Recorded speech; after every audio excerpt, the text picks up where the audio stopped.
Greetings and welcome to the Halloween edition of the Sliders Review. And I'm here today to talk to you about Blade, the 1998 Marvel movie.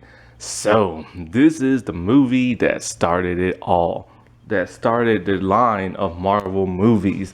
Blade was indeed the first successful Marvel movie because they had done other movies in the past, mostly TV movies, and maybe one theatrical one, and they all bombed. The Punisher, Fantastic Four. They've had like a TV movie, like some type of like X-Men type thing where it was just weird. I never really saw it, but I saw clips and it was just like terrible. I think they had like a Doctor Strange movie at one point or something like that. Everything was just a Captain America one. It was all just terrible.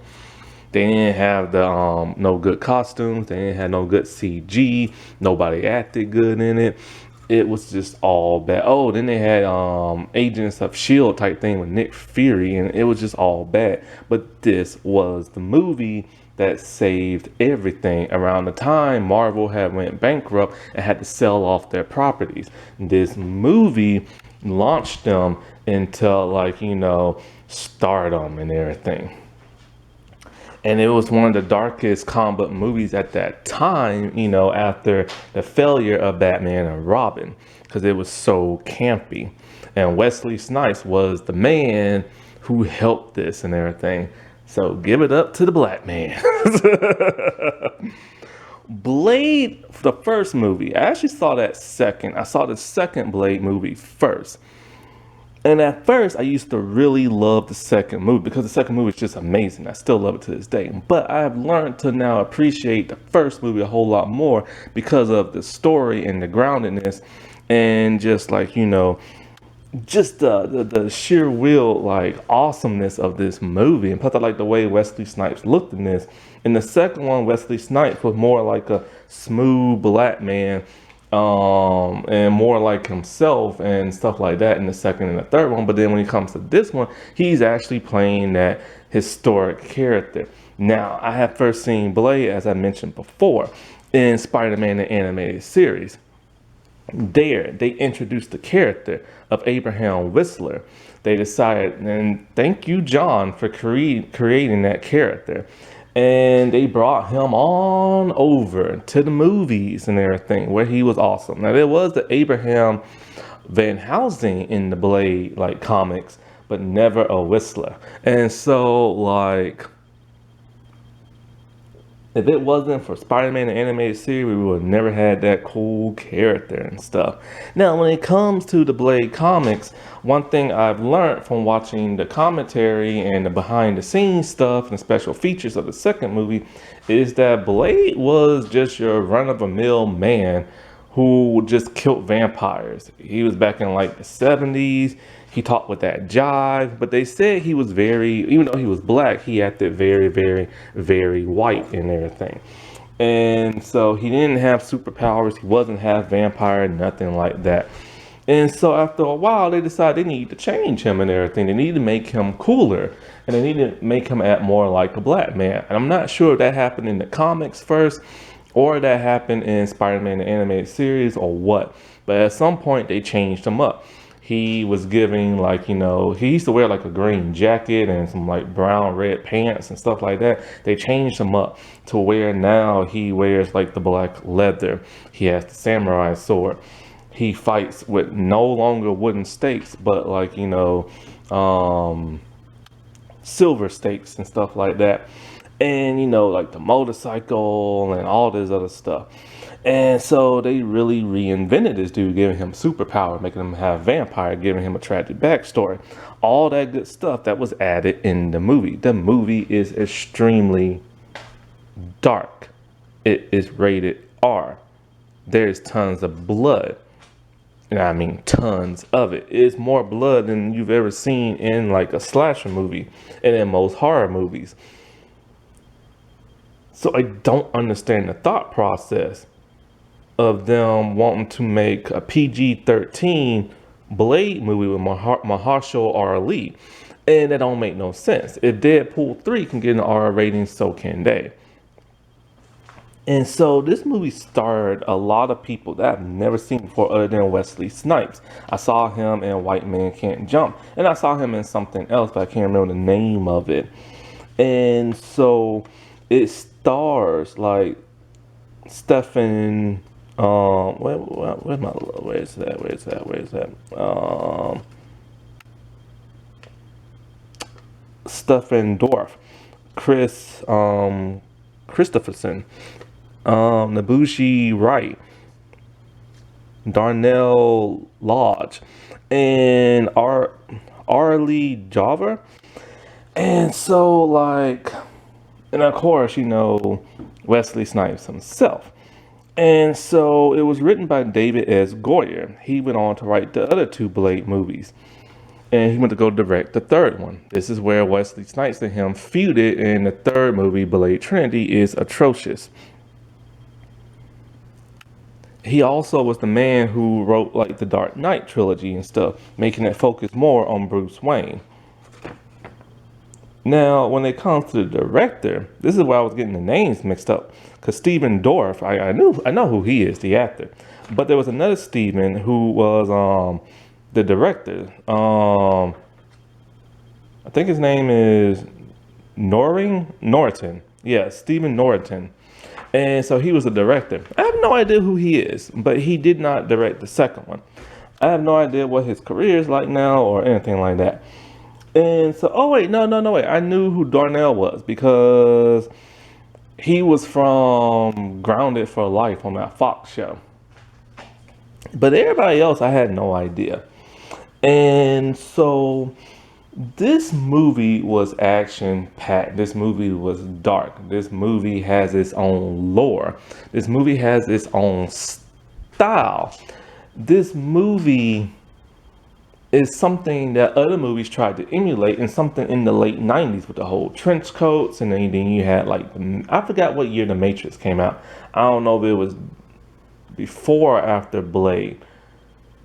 But they even do the slow motion bullet time thing. So I think The Matrix came out first, if that's so. But if not, Blade has his own style of like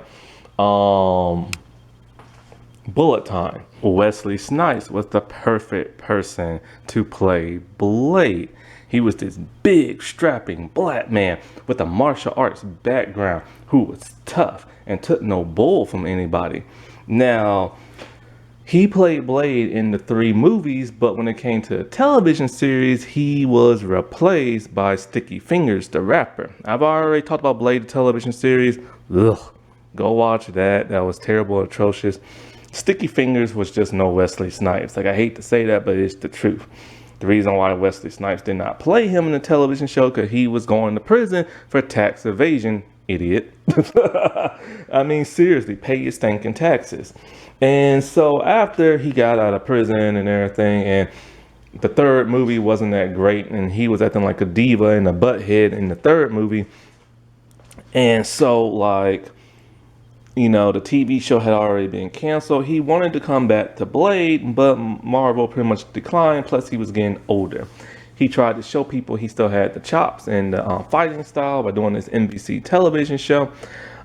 Which, yeah, he could still fight, but he was more slowed down because, by this time, I think he was like in his 50s or something like that. But then that show got canceled and stuff.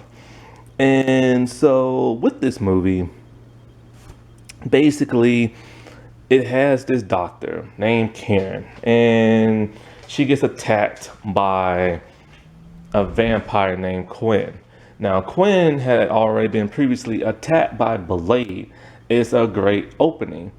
It's like the vampires have these nightclubs where humans and vampires go there. They get to do whatever they want. They get to feed on people. And so basically what it is that Blade shows up, and the way he shows up is amazing. See, there's this one female vampire, and she lures a human there, and he thinks it's just a normal nightclub, and still some weird stuff starts to happen.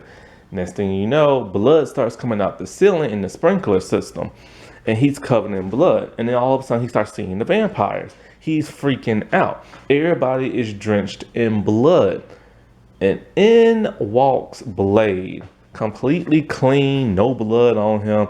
It's a very ominous like intro, and he whoops everybody in there. He is kicking, he is punching, he's doing flips, he's throwing his little throwing weapons and stuff. He's staking people, he's shooting people. Like, it's just amazing. And then he walks over to the human that got lured there, and he grabs him, checks his neck, sees he's okay, and tells him to get out of there. Then he starts chasing after Quinn and everything. And he doesn't chase after him just yet. He staked him on the wall. Now, you can only die from a silver stake if it goes in your head or in your heart. So he did it in his shoulders and arms. So then he burns Quinn. Quinn shows up at the hospital, burnt to a singe. They think he's dead. He wakes up. He bites like Karen and stuff like that. And Blade shows up, ready to finish him off and everything. So, but then he sees Karen on the ground, and so he takes sympathy for her. Even though he's stone cold and heartless, Blade is, he has sympathy for her because she reminds him of his mom. I don't know how he has a flashback of his mom because he was only a baby, but I guess it's genetically passed through or something. See, his mom was pregnant with Blade when she got bit by a vampire. And then, she died on the operating table and stuff like that. So he's getting shot by cops because they think he's a bad dude trying to shoot up the place. And so it's this cool aerial scene where he jumps from one rooftop to another.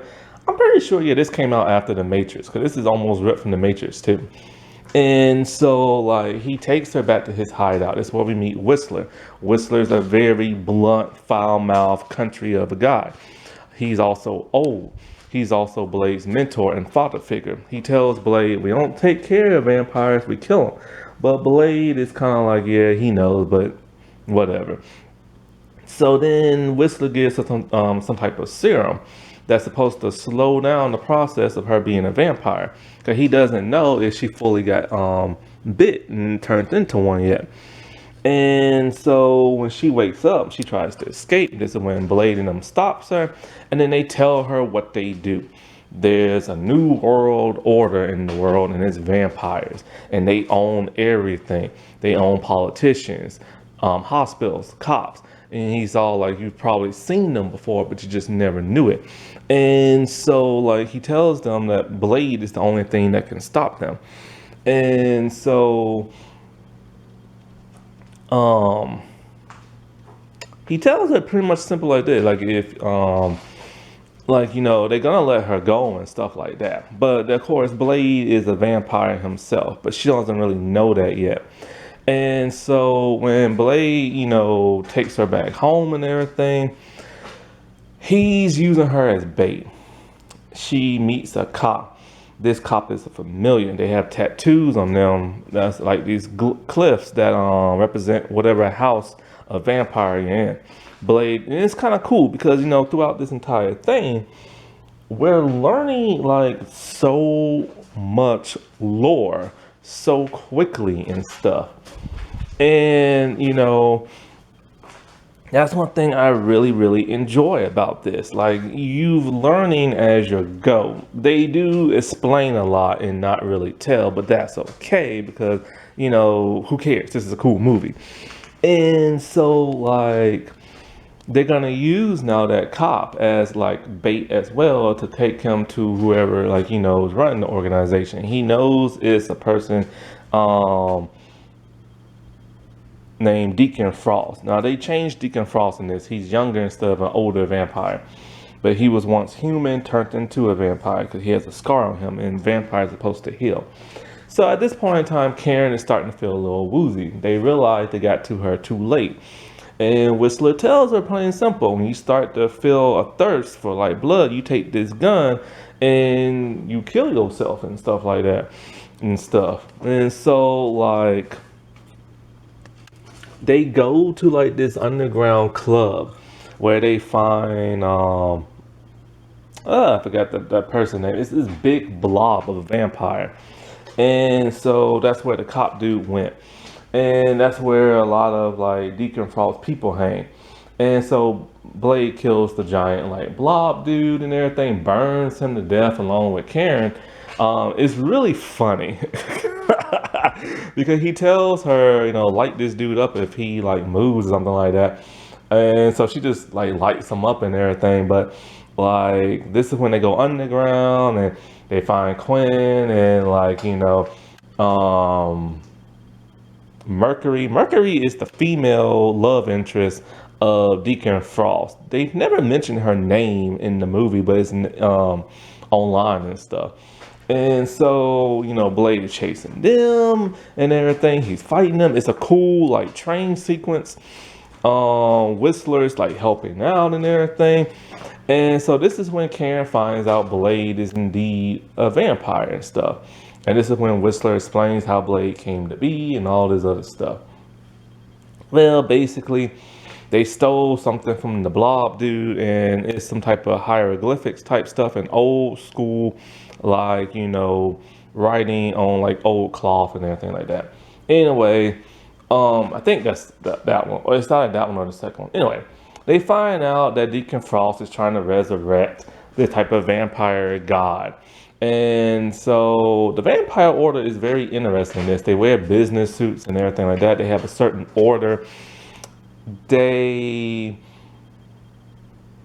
try to keep in the shadows, but Deacon Frost and his new breed of vampire, they want to be all out in the open and feel like they should run humanity and all this other crap. So he clashes with the old school people and stuff, even to the point where he murders all the elders and stuff. And so at some point,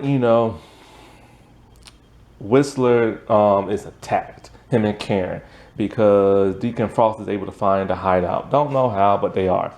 And so they kill Whistler and they take Karen. Blade is out and about. Like, I never knew who this guy was. It's some black dude who owns a shop and he gets things like garlic from him and stuff like that. And so I always wonder who he is, but they never really explain. And so when Blade comes back, he sees the chaos in his hideout and Whistler has been bit. He's slowly dying and turning into a vampire. My bad, I thought he was dead, but he's actually turning into a vampire. There's like a tape for Blade to watch because VHS, that's what it was back then. And so Blade knows he's walking into a trap, but he wants to save Karen. He does not want to take Whistler out. But Whistler's all like, give me that gun and everything. So off screen, we hear like a gunshot. And so like Blade is upset. He has lost his father figure and he got punked out by the vampire. So he's very, very angry, but he's getting very, very focused. We see a nice montage of him making his weapons and stuff and him meditating. And so this is one of the coolest scenes ever. My God, Quinn's telling like, Deacon, like, because at some point Deacon and Blade came to like cross hairs and stuff. Deacon was out in the sunlight wearing sunblock and everything. He threatened the life of a little girl. And so like Blade is really furious with this dude. So Deacon's all like, you don't understand, man. This man got like a sword and like he has like these throwing things and blah, blah, blah, blah. Quinn is pissed scared and for good reason. Blade's sword is very interesting. It's not the katana from the comics. It's like a straight blade sword and it has like blades in the handle. When you hold it, the blades will come out, but there's a release button and everything. Somehow Deacon knew all this because he had studied Blade. They never explain how. I wish they would. That's the major flaw in the movie. How does Deacon know so much about Blade?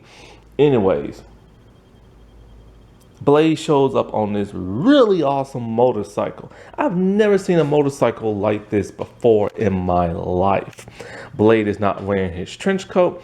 He's still wearing his tactical gear, but he's wearing a smaller leather jacket. He busts through with the motorcycle. This motorcycle is awesome. And so he just starts shooting people up. He's fighting people hand to hand. He's using his serum to like blow people up because Karen used part of his serum and some stuff they use to treat blood clots. It basically blows up vampires. It's one of the coolest scenes ever. He goes in, he gets attacked. Deacon Frost explains stuff because who does he see? His mother is still alive. Deacon Frost was the vampire who bit her. So him and Karen are tied up. Blade is very thirsty. He doesn't have his serum. And Karen tells him the antidote I made you, it will take away your vampire powers. You won't be able to heal and this and that. And so at some point, the vampires are explaining to Blade, like what's all going on, how they're going to resurrect Lagaga, whatever that thing is, the monster, vampire, demon, god type thing, and Lamaga, I think this is Lamaga.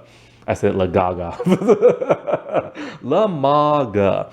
And so they need Blade's blood and everything. His blood is like the key to whatever it is they need to resurrect that thing, because he is a day walker. He can walk around in the day and not die like a vampire.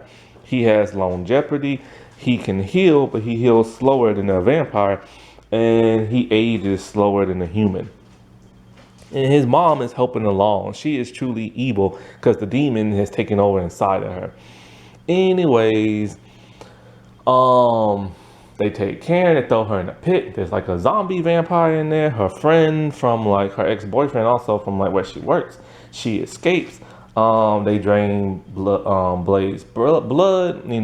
All this crazy CGI stuff starts happening, and Deacon has turned into the god vampire. Karen escapes. She frees Blade. She tells him to drink her blood to get some strength. This is something he doesn't want to do. He does not like the idea of drinking blood and everything. It repulses him, but he does it. And it's very intense when he does it, almost sexual and stuff. So anyway, he frees himself. He kills his mom. I don't know how in the world he killed her. He killed her with a bone and everything. A bone from an ancient vampire or something. See, this is the problem. They don't explain certain things in this movie. They set up the lore of saying silver can kill a vampire, but how in the world did this bone kill her? And so after that, he puts back on his bulletproof vest and he whoops all kind of vampire butt up in there, and it's an intense fighting scene. Then comes the big climactic battle between him and Deacon Frost. They fight with swords, and it's really cool. Deacon Frost has super speed. When Blade chops his body in half, Deacon body flies up in the air. The blood is connecting to the other part of the torso, and it pulls him back down. This scene and then his hand gets restored back after Blade chops that off. The CGI is very wonky because it's 1998, you know what I'm saying? Now, this was a scene added to the movie because the ending sucked, and they showed the ending in the DVD, and yes, it sucked. Basically, he turned into a blood tornado, and Blade somehow killed him. It was stupid and cheesy.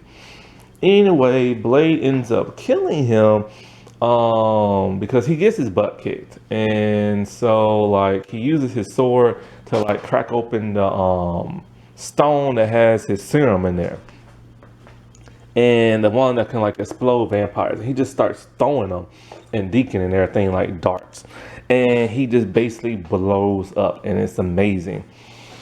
He tells Karen keep the cure and everything because he has more vampires to kill. And then I think that's how it ends.